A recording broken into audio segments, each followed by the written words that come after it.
Days after the Sutherland Springs mass shooting, hundreds of thousands of dollars poured in from all over the world to help victims. Now, nearly 6 months later, people who opened their hearts and wallets want to know how that money is being spent and how it's being distributed. Eyewitness News reporter Addie Wahardo went to find out.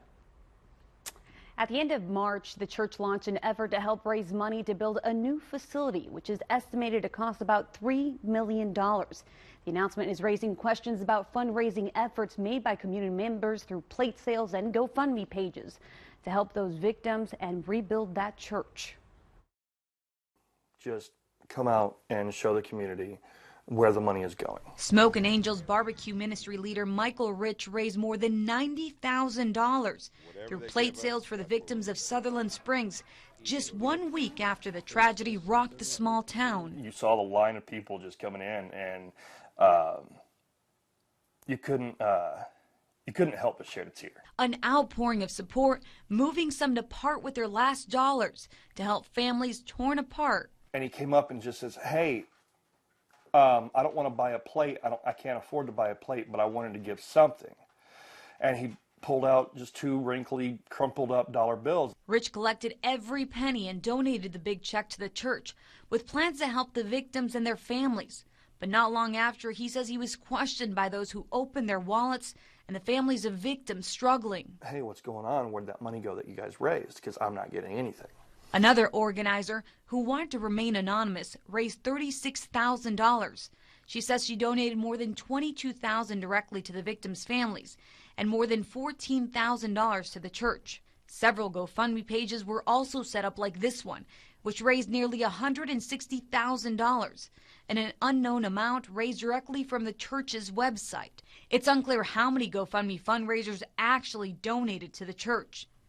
In a statement from the church's restoration chairman, Pat Jazook says the restoration committee is trying to sort out the donations, keeping a bank account for the victim support and another for the church's general fund. Jazook won't say how much has been raised or how much they've received from the GoFundMe pages. Since the shooting, Jazook says money has been given to victims, helping with home modifications, mortgages, and utility bills. We spoke with Roseanne Soto in February. She says she received gas cards and help with her bills, but added that it wasn't enough. A bullet pierced her shoulder and her husband was shot in the leg, leaving them out of work for months. Rich is demanding transparency. They were calling every day, and every time they got a hold of somebody, it's, "Oh, I'm sorry, that's not my department." According to Jazook, the Restoration Committee recently implemented an application process for victims to apply for money. The assistance policy states victims and their families may request payouts multiple times a year. Now, the North American Mission Board is leading the effort to build a new church facility and an educational building. They're seeking donations for the construction estimated at $3 million. Back in November, Brad Belden launched a GoFundMe page with a $2 million goal to rebuild the church. He raised more than $1 million according to the GoFundMe page. With the money raised, Belden purchased the land where the new church will stand off Highway 87 in Sutherland Springs for nearly $100,000. When asked about the rest of the money donated, he says more than $1 million was in-kind donations, adding that only about $225,000 was raised in cash.